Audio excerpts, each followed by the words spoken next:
Federalist, Number I, New York, October 27, MRR Hamilton. Introduction. After full experience of the insufficiency of the existing federal government, you are invited to deliberate upon a new Constitution for the United States of America. The subject speaks its own importance, comprehending in its consequences nothing less than the existence of the Union, the safety and welfare of the parts of which it is composed, the fate of an empire in many respects, the most interesting in the world.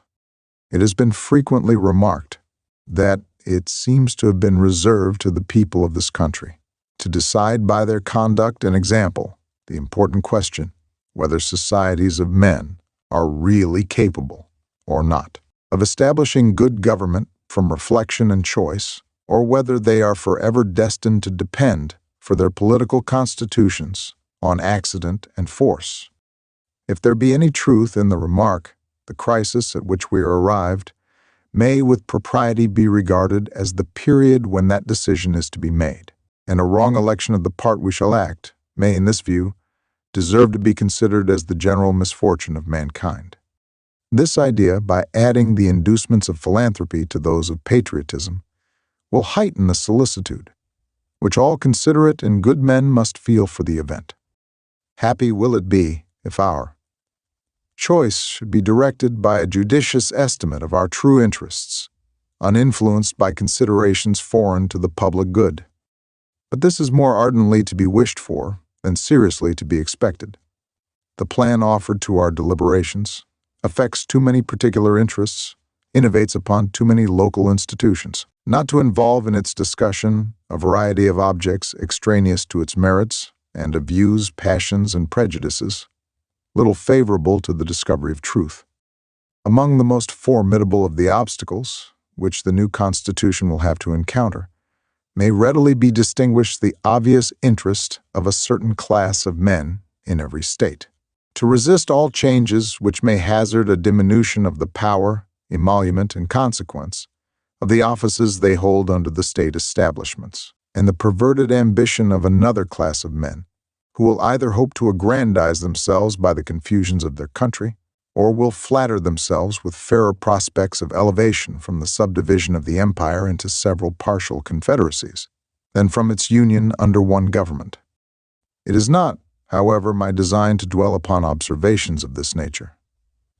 I am aware that it would be disingenuous to resolve indiscriminately the opposition of any set of men into interested or ambitious views, merely because their situation might subject them to suspicion. Candor will oblige us to admit that even such men may be actuated by upright intentions, and it cannot be doubted that much of the opposition which has already shown itself, or that may hereafter make its appearance, will spring from sources, blameless at least, if not redepectable, the honest errors of minds led astray by preconceived jealousies and fears.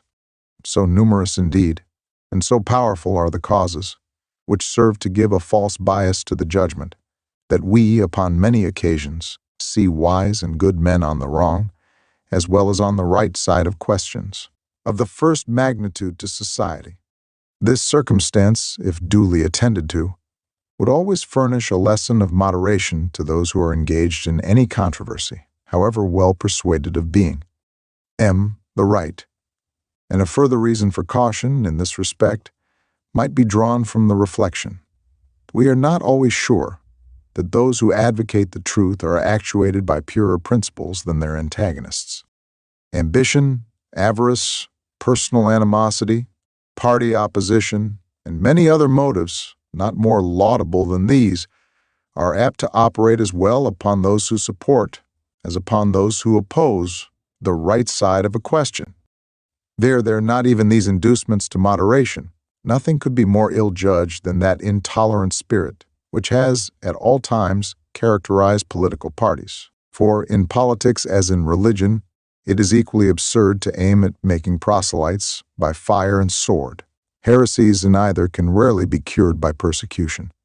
And yet, just as these sentiments must appear to candid men, we have already sufficient indications that it will happen in this, as in all former cases of great national discussion. A torrent of angry and malignant passions will be let loose. To judge from the conduct of the opposite parties, we shall be led to conclude that they will mutually hope to evince the justness of their opinions, and to increase the number of their converts by the loudness of their declamations and by the bitterness of their invectives. An enlightened zeal for the energy and efficiency of government will be stigmatized as the offspring of a temper fond of power and hostile to the principles of liberty. An over-scrupulous jealousy of danger to the rights of the people, which is more commonly the fault of the head than of the heart, will be represented as mere pretense and artifice, the stale bait for popularity at the expense of public good. It will be forgotten, on the one hand, that jealousy is the usual concomitant of violent love, and that the noble enthusiasm of liberty is too apt to be infected with a spirit of narrow and illiberal distrust. On the other hand, it will be equally forgotten that the vigor of government is essential to the security of liberty, that, in the contemplation of a sound and well-informed judgment, their interests can never be separated, and that a dangerous ambition more often lurks behind the specious mask of zeal for the rights of the people than under the forbidding appearances of zeal for the firmness and efficiency of government. History will teach us that the former has been found a much more certain road to the introduction of despotism than the latter, and that of those men who have overturned the liberties of republics, the greatest number have begun their career by paying an obsequious court to the people, commencing demagogues and ending tyrants.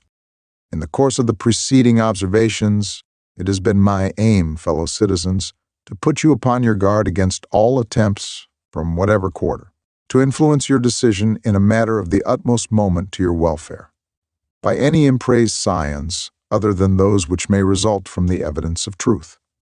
You will, no doubt, at the same time, have collected, from the general scope of them, that they proceed from a source not unfriendly to the new Constitution. Yes, my countrymen, I own to you that, after having given it an attentive consideration, I am clearly of opinion it is your interest to adopt it. I am convinced that this is the safest course for your liberty, your dignity, and your happiness. I affect not reserves which I do not feel. I will not amuse you with an appearance of deliberation when I have decided. I frankly acknowledge to you my convictions, and I will freely lay before you the reasons on which they are founded. The consciousness of good intentions disdains ambiguity. I shall not, however, multiply professions on this head. My motives must remain in the depository of my own breast. My arguments will be open to all, and may be judged of by all.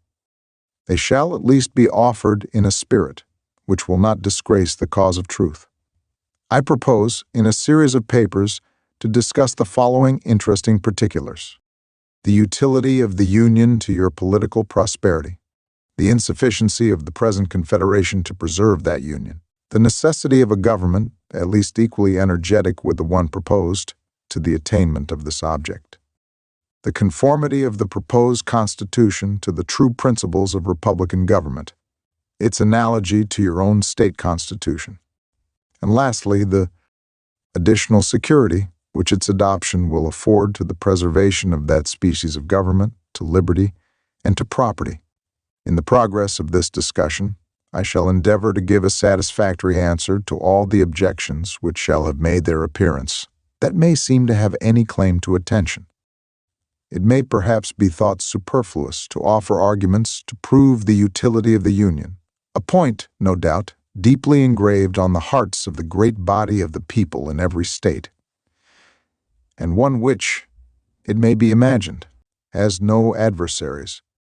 But the fact is that we already hear it whispered in the private circles of those who oppose the new Constitution, that the 13 states are of too great extent for any general system, and that we must of necessity resort to separate confederacies of distinct portions of the whole.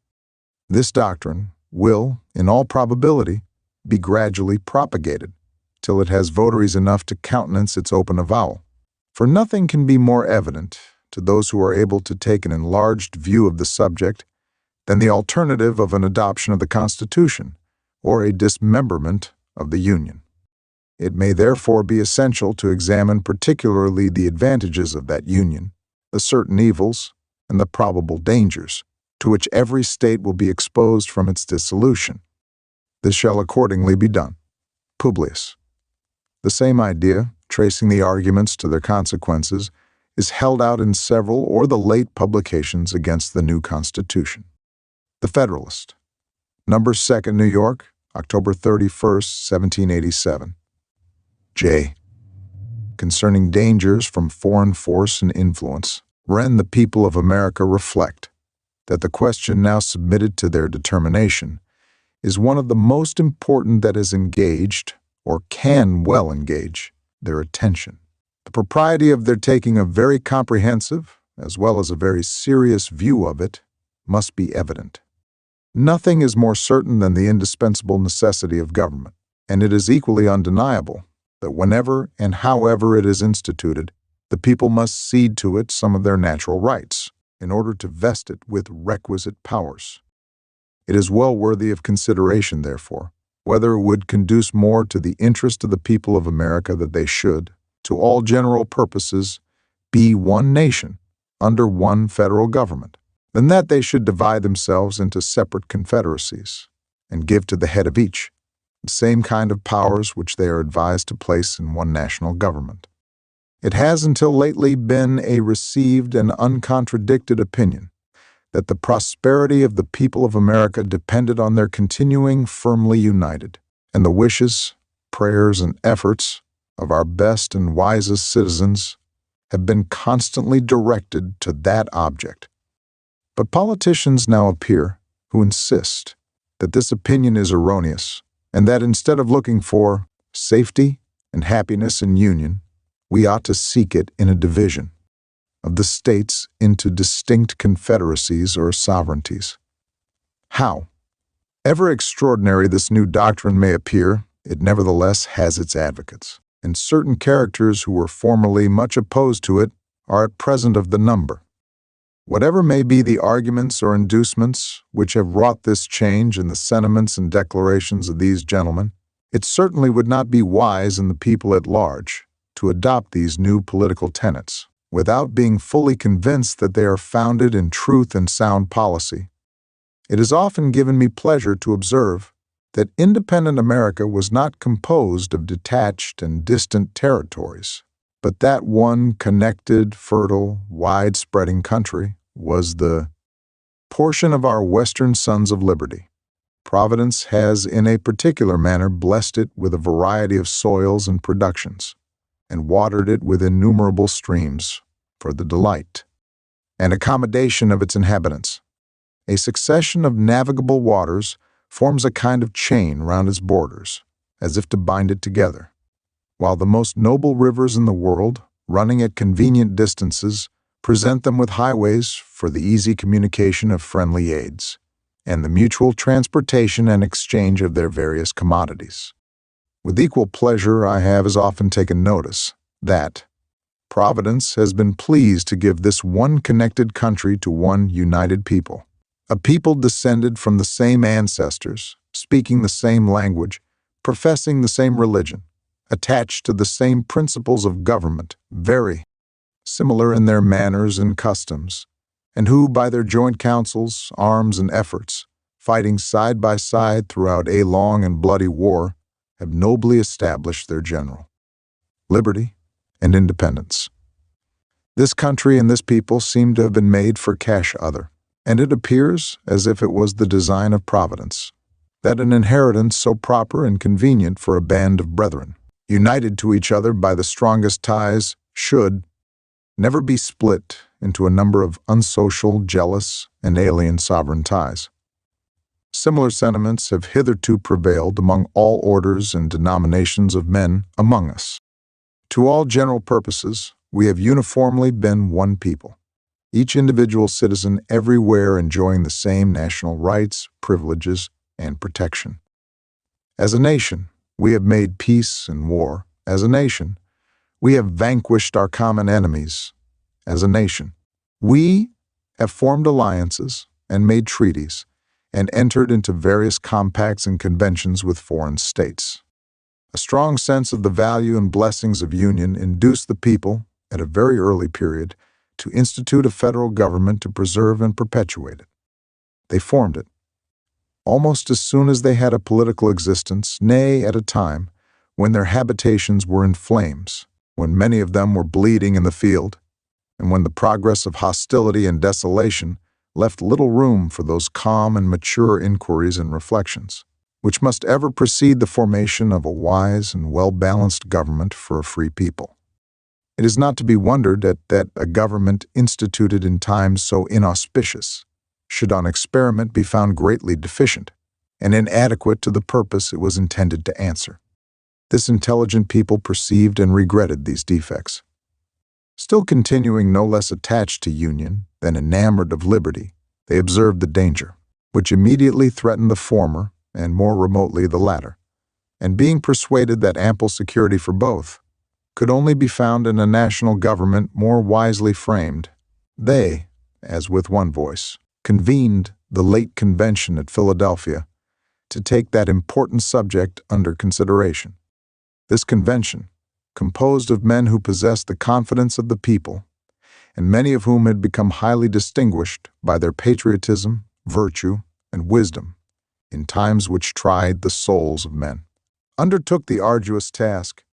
In the mild season of peace, with minds unoccupied by other subjects, they passed many months in cool, uninterrupted, and daily consultations, and finally, without having been awed by power or influenced by any passion, except love for their country, they presented and recommended to the people the plan produced by their joint and very unanimous councils. Admit, for so is the fact, that this plan is only recommended, not imposed, yet let it be remembered that it is neither recommended to blind approbation nor to blind reprobation, but to that sedate and candid iteration which the magnitude and importance of the subject demand, and which it certainly ought to receive. But, as has been already remarked, it is more to be wished than expected that it may be so considered and examined. Experience, on a former occasion, teaches us not to be too sanguine in such hopes.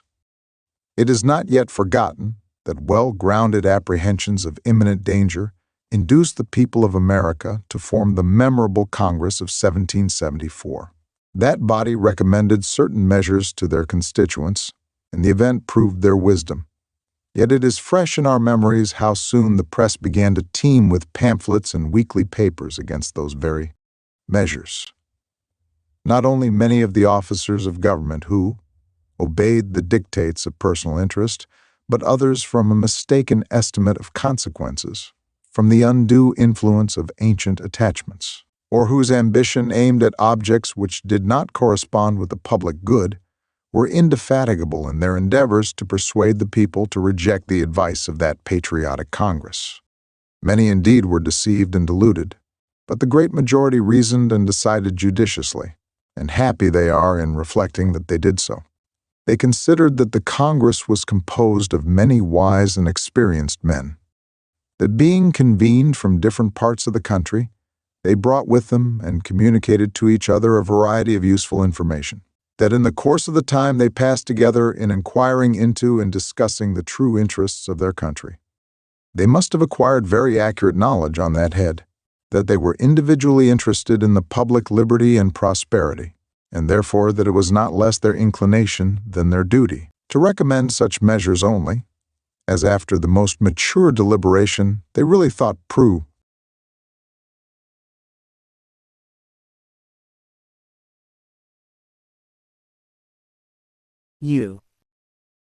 Dent and advisable. These and similar considerations then induced the people to rely greatly on the judgment and integrity of the Congress, and they took their advice, notwithstanding the various arts and endeavors used to deter and dissuade them from it.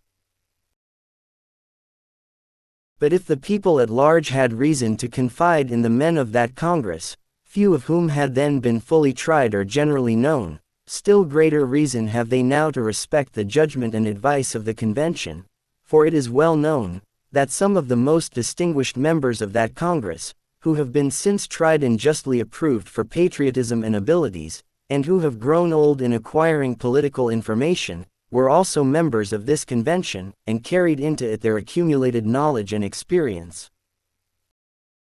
It is worthy of remark, that not only the first, but every succeeding Congress, as well as the late convention, have invariably joined with the people in thinking that the prosperity of America depended on its union.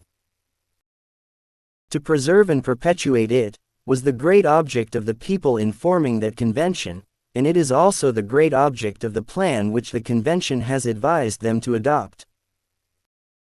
With what propriety therefore, or for what good purposes, are attempts at this particular period made, by some men, to depreciate the importance of the Union? Or why is it suggested that 3 or 4 confederacies would be better than one? I am persuaded in my own mind, that the people have always thought right on this subject, and that their universal and uniform attachment to the cause of the Union, rests on great and weighty reasons. They who promote the idea of substituting a number of distinct confederacies in the room of the plan of the convention, seem clearly to foresee that the rejection of it would put the continuance of the Union in the utmost jeopardy. That certainly would be the case, and I sincerely wish that it may be as clearly foreseen by every good citizen, that whenever the dissolution of the Union arrives, America will have reason to exclaim in the words of the poet, "Farewell, a long farewell, to all my greatness I." Publius. 15. The Federalist.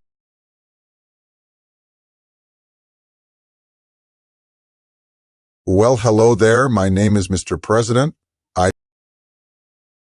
The Federalist. Number 3rd, New York, November 3rd, 1787. J. The same subject continued. It is not a new observation that the people of any country, if like the Americans intelligent and well-informed, seldom adopt, and steadily persevere for many years in any erroneous opinion respecting their interests.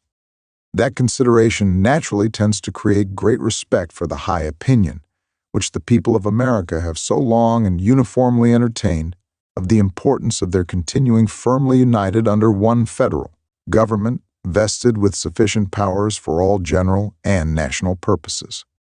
The more attentively I consider and investigate the reasons which appear to have given birth to this opinion, the more I become convinced that they are cogent and conclusive. Among the many objects to which a wise and free people find it necessary to direct their attention, that of providing for their safety seems to be the first. The safety of the people, doubtless, has relation to a great variety of circumstances and considerations, and consequently affords great latitude to those who wish to define it precisely and comprehensively. At present, I mean only to consider it as it respects security for the preservation of peace and tranquility, as well against dangers from foreign arms and influence as against dangers, or SMG, from domestic causes. As the former of these comes first in order, it is proper it should be the first discussed. Let us therefore proceed to examine, whether the people are not right in their opinion, that a cordial union under an efficient national government affords them the best security that can be devised against hostilities from abroad. The number of wars which have happened or may happen in the world will always be found to be in proportion to the number and weight of the causes, whether real or pretended, which provoke or invite them. If this remark be just, it becomes useful to inquire whether so many just causes of war are likely to be given by united America, as by disunited America, for if it should turn out that united America will probably give the fewest, then it will follow that, in this respect, the Union tends most to preserve the people in a state of peace with other nations. The just causes of war, for the most part, arise either from violations of treaties or from direct violence. America has already formed treaties with no less than SI foreign nations, and all of them, except Prussia, are maritime, and therefore able to annoy and injure us. She has also extensive commerce with Portugal, Spain, and Britain, and with respect to the two latter, has the additional circumstance of neighborhood to attend to.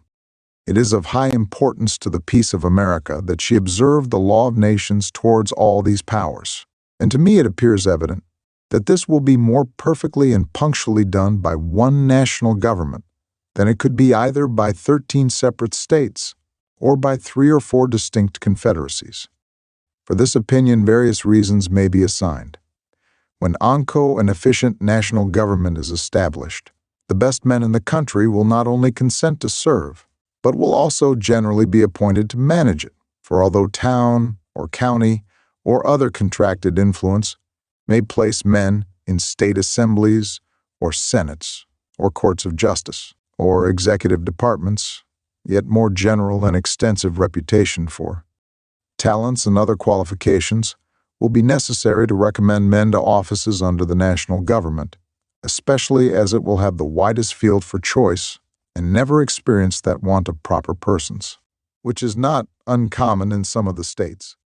Hence it will result that the administration, the political councils, and the judicial decisions of the national government will be more wise, systematical, and judicious than those of individual states, and consequently more satisfactory with respect to the other nations, as well as more safe with respect to ourselves. Under the national government, treaties and articles of treaties, as well as the laws of nations, will always be expounded in one sense and executed in the same manner, whereas adjudications on the same points and questions in 13 states or in 3 or 4 confederacies will not always accord or be consistent, and that as well from the variety of independent courts and judges appointed by different and independent governments, as from the different local laws and interests which may affect and influence them. The wisdom of the convention in committing such questions to the jurisdiction and judgment of courts appointed by and responsible only to one national government cannot be too much commended. The prospect of present loss or advantage may often tempt the governing party in 1 or 2 states to swerve from good faith and justice. But those temptations not reaching the other states, and consequently having little or no influence on the national government, the temptations will be fruitless, and good faith and justice be preserved. The case of the Treaty of Peace with Britain adds great weight to this reasoning. If even the governing party in a state should be disposed to resist such temptations, yet as such temptations may, and commonly do, result from circumstances peculiar to the state, and may affect a great number of the inhabitants, the governing party may not always be able, if willing, to prevent the injustice meditated or to punish the aggressors. But the national government, not being affected by those local circumstances, will neither be induced to commit the wrong themselves, nor want power or inclination to prevent or punish its commission by others. So far, therefore, as either designed or accidental violations of treaties and of the laws of nations afford just causes of war, they are less to be apprehended under one general government than under several lesser ones, and in that respect, the former most favors the safety of the people. As to those just causes of war which proceed from direct and unlawful violence, it appears equally clear to me that one good national government affords vastly more security against dangers of that sort than can be derived from any other quarter. Such violences are more frequently occasioned by the passions and interests of a part than of the whole, of 1 or 2 states than of the Union. Not a single Indian war has yet been produced by aggressions of the present federal government, feeble as it is. But there are several instances of Indian hostilities having been provoked by the improper conduct of individual states, who, either unable or unwilling to restrain or punish offenses, have given occasion to the slaughter of many innocent inhabitants. The neighborhood of Spanish and British territories bordering on some states and not on others naturally confines the causes of quarrel more immediately to the borderers. The bordering states, if any, will be those who, under the impulse of sudden irritations and a quick sense of apparent interest or injury, will be most likely by direct violence to excite war with those nations, and nothing can so effectually obviate that danger as a national government, whose wisdom and prudence will not be diminished by the passions which actuate the parties immediately interested. But not only fewer just causes of war will be given by the national government, but it will also be more in their power to accommodate and settle them amicably. They will be more temperate and cool, and in that respect, as well as in others, will be more in a capacity to act with circumspection than the offending state. The pride of states, as well as of men, naturally disposes them to justify all their actions, and opposes their acknowledging, correcting, or repairing their errors and offenses. The national government in such cases will not be affected by this pride, but will proceed with moderation and candor to consider and decide on the means most proper to extricate them from the difficulties which threaten them. Besides, it is well known that acknowledgments, explanations, and compensations are often accepted as satisfactory from a strong united nation, which would be rejected as unsatisfactory if offered by a state or confederacy of little consideration or power. In the year 1685, the One-Tate of Genoa, having offended Louis VI, endeavored to appease him. He demanded that they should send their doge or chief magistrate, accompanied by 4 of their senators, to France, to ask his pardon and receive his terms. They were obliged to submit to it for the sake of peace. Would he on any occasion either have demanded or have received the like humiliation from Spain or Britain or any other powerful nation? Publiui, The Federalist, No. 4th, New York, November 7, 1787, J. The same subject continued. My last paper assigned several reasons why the safety of the people would be best secured by union against the danger it may be exposed to by just causes of war given to other nations. And those reasons show that such causes would not only be more rarely given, but would also be more easily accommodated by a national government than either by the state governments or the proposed confederacies. But the safety of the people of America against dangers from foreign force depends not only on their forbearing to give just causes of war to other nations, but also on their placing and continuing themselves in such a situation as not to invite hostility or insult, for it need not be observed that there are pretended as well as just causes of war. It is too true, however disgraceful it may be to human nature, that nations in general will make war whenever they have a prospect of getting anything by it, nay, that absolute monarchs will often make war when their nations are to get nothing by it, but for purposes and objects merely personal, such as a thirst for military glory, revenge for personal affronts, ambition, or private compacts to aggrandize or support their particular families or partisans. These, and a variety of motives, which affect only the mind of the sovereign, often lead him to engage in wars not sanctioned by justice or the voice and interests of his people.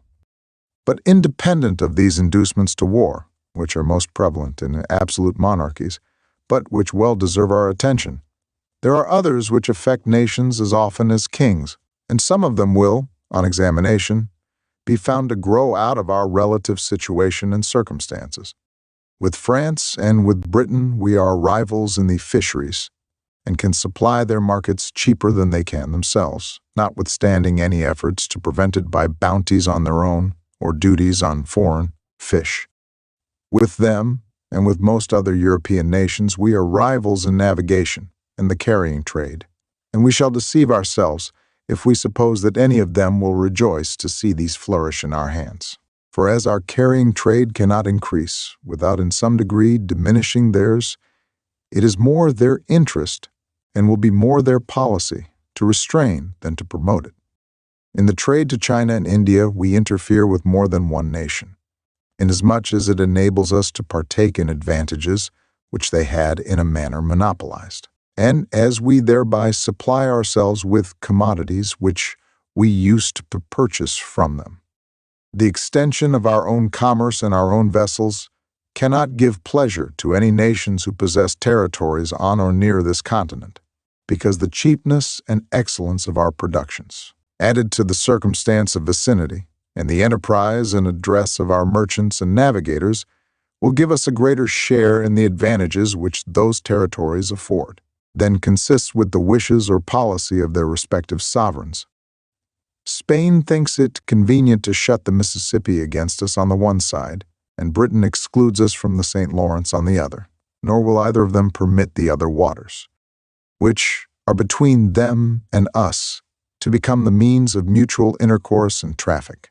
From these and like considerations, which might, if consistent with prudence, be more amplified and detailed, it is easy to see that jealousies and uneasinesses may gradually slide into the minds and cabinets of other nations, and that we are not to expect they should regard our advancement in union, in power and consequence by land and by sea, with an eye of indifference and composure. The people of America are aware that inducements to war may arise out of these circumstances, as well as from others not so obvious at present, and that whenever such inducements may find fit time and opportunity for operation, pretenses to color and justify them will not be wanting. Wisely, therefore, do they consider union and a good national government as necessary to put and keep them in such a situation as, instead of inviting war, will tend to repress and discourage it. That situation consists in the best possible state of defense, and necessarily depends on the government, the arms, and the resources of the country. As the safety of the whole is the interest of the whole, and cannot be provided for without government, either one or more or many, let us inquire whether one good government is not, relative to the object in question, more competent than any other given number whatever. One government can collect and avail itself of the talents and experience of the ablest men, in whatever part of the Union they may be found. It can move on uniform principles of policy. It can harmonize, assimilate, and protect the several parts and members, and extend the benefit of its foresight and precautions to each in the formation of treaties. It will regard the interests of the whole, and the particular interests of the parts as connected with that of the whole. It can apply the resources and power of the whole to the defense of any particular part, and that more easily and expeditiously than state overments or separate confederacies can possibly do, for, under one plan of discipline, and by putting their officers in a proper line of subordination to the chief magistrate, will in a manner consolidate them into one corps, and thereby render them more efficient than if divided into 13, or into 3 or 4 distinct independent bodies. What would the militia of Britain be if the English militia obeyed the government of England, if the Scotch militia obeyed the government of Scotland, and if the Welsh militia obeyed the government of Wales? Suppose an invasion. Would those 3 governments, if they agreed at all, be able with all their respective forces to operate against the enemy, so effectually as the single government of Great Britain would? We have heard much of the fleets of Britain, and if we are wise, the time may come when the fleets of America may engage attention. But if one national government had not so regulated the navigation of Britain as to make it a nursery for seamen, if one national government had not called forth all the national means and materials for forming fleets, their prowess and their thunder would never have been celebrated. Let England have its navigation and fleet. Let Scotland have its navigation and fleet. Let Wales have its naviga, ton and fleet. Let Ireland have its navigation and fleet. Let those 4 of the constituent parts of the British Empire be under 4 independent governments, and it is easy to perceive how soon they would each dwindle into comparative insignificance. Apply these facts to our own case. Leave America divided into 13, or, if you please, into 3 or 4 independent governments. What armies could they raise and pay? What fleets could they ever hope to have? If one was attacked, would the others fly to its succor and spend their blood and money in its defense? Would there be no danger of their being flattered into neutrality by specious promises, or seduced by a too great fondness for peace to decline arding their tranquility and present safety for the sake of neighbors, of whom perhaps they have been jealous, and whose importance they are content to see diminished? Although such conduct would not be wise, it would nevertheless be natural. The history of the states of Greece and of other countries abound with such instances, and it is not improbable that what has so often happened would, under similar circumstances, happen again. But admit that they might be willing to help the invaded state or confederacy. How and when and in what proportion shall aids of men and money be afforded? Who shall command the allied armies, and from which of the associates shall he receive his orders? Who shall settle the terms of peace? And in case of disputes, what umpire shall decide between them and compel acquiescence? Various difficulties and inconveniences would be inseparable from such a situation, whereas one government, watching over the general and common interests, combining and directing the powers and resources of the whole, would be free from all these embarrassments and conduce far more to the safety of the people. But whatever may be our situation, whether firmly united under one national government or split into a number of confederacies, certain it is that foreign nations will know and view it exactly as it is, and they will act towards us accordingly. If they see that our national government is efficient and well administered, our trade prudently regulated, our militia properly organized and disciplined, our resources and finances discreetly managed, our credit re-established, our people free, contented, and united, they will be much more disposed to cultivate our friendship than to provoke our resentment. If, on the other hand, they find us either destitute of an effectual government, each state doing right or wrong, as to its rulers may seem convenient, or split into 3 or 4 independent, and probably discordant, republics or confederacies, one inclining to Britain, another to France, and a third to Spain, and perhaps played off against each other by the 3, what a poor, pitiful figure will America make in their eyes? How liable would she become, not only to their contempt, but to their outrage? And how soon would dear-bought experience proclaim that when a people or family so divide, it never fails to be against themselves? Publius, the Federalist. Number 5th, New York, November 10th, 1787. J. The Saley subject continued. Queen Anne, in her letter of the July 1st, 1706, to the Scotch Parliament, makes some observations on the importance of the union then forming between England and Scotland, which merit our attention. I shall present the public with 1 or 2 extracts from it. An entire and perfect union will be the solid foundation of lasting peace.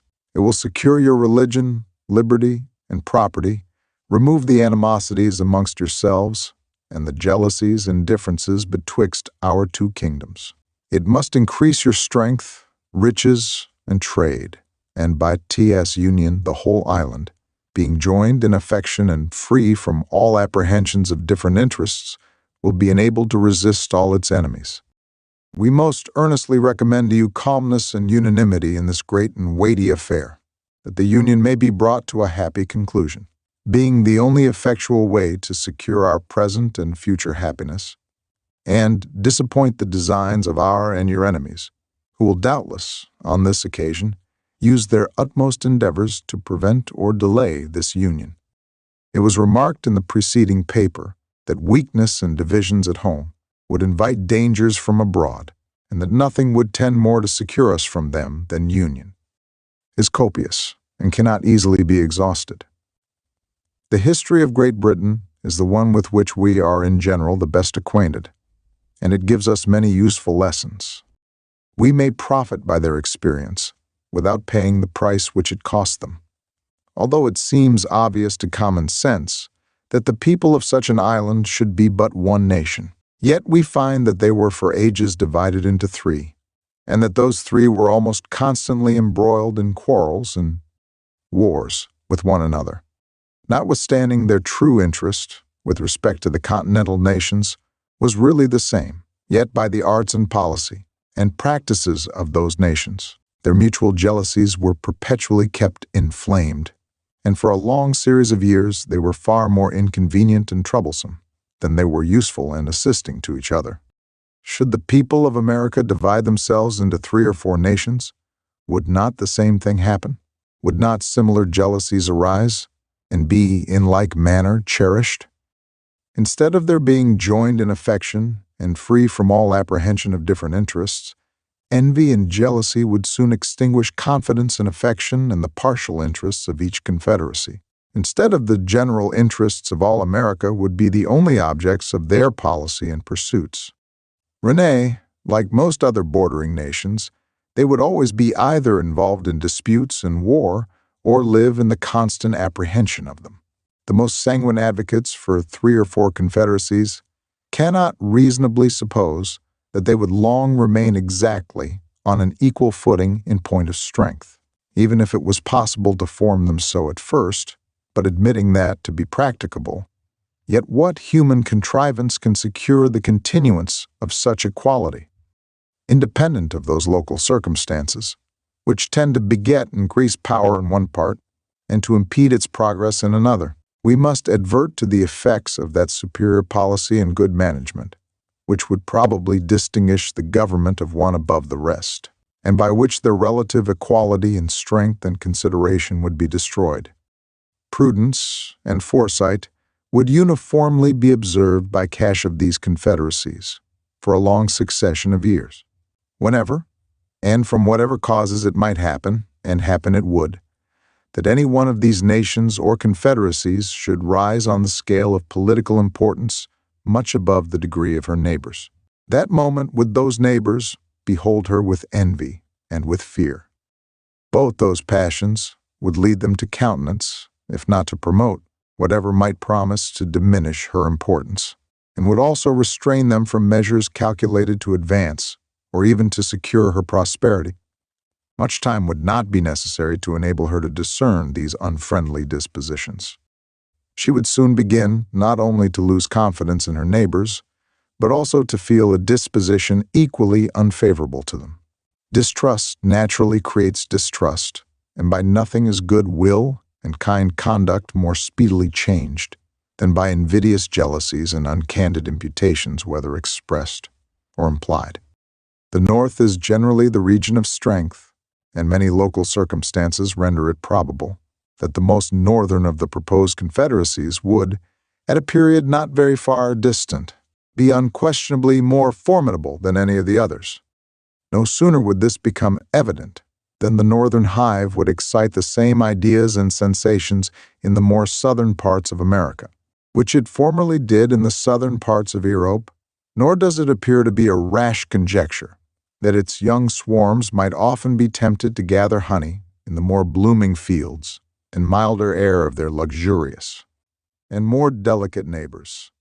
They who well consider the history of similar divisions and confederacies will find abundant reasons to apprehend that those in contemplation would in no other sense be neighbors than as they would be borderers, that they would neither love nor trust one another, but on the contrary, would be a prey to discord, jealousy, and mutual injuries, in short, that they would place us exactly in the situation in which some nations doubtless see we other.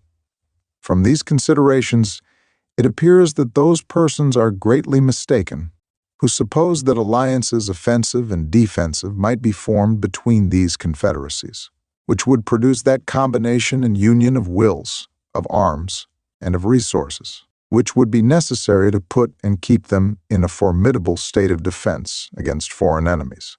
When did the independent states into which Britain and Spain were formerly divided combine in such alliances or unite their forces against a foreign enemy? The proposed confederacies will be distinct nations. Each of them would have to regulate its commerce with foreigners by distinct treaties, and as their productions and commodities are different and proper for different markets, so would those treaties be essentially different. Different commercial concerns must create different interests, and of course, different degrees of political attachment to and connection with different foreign nations. Hence it might, and probably would happen, that the foreign nation with whom the Southern Confederacy might be at war would be the one with whom the Northern Confederacy would be the most desirous of preserving peace and friendship. An alliance so contrary to their immediate interest would not therefore be easy to form, nor, if formed, would it be observed and fulfilled with perfect good faith.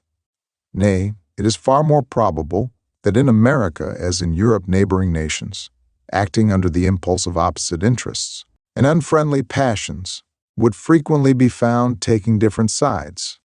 Considering our distance from Europe, it would be more natural for these confederacies to apprehend danger from one another than from distant nations, and therefore that each of them should be more desirous to guard against the others by the aid of foreign alliances than to guard against foreign dangers by alliances between themselves. A and D. Here let us not forget how much more easy it is to receive foreign fleets into our ports and foreign armies into our country than it is to persuade. And others make in the character of allies, and what innovations did they under the same character introduce into the governments of those whom they pretended to protect?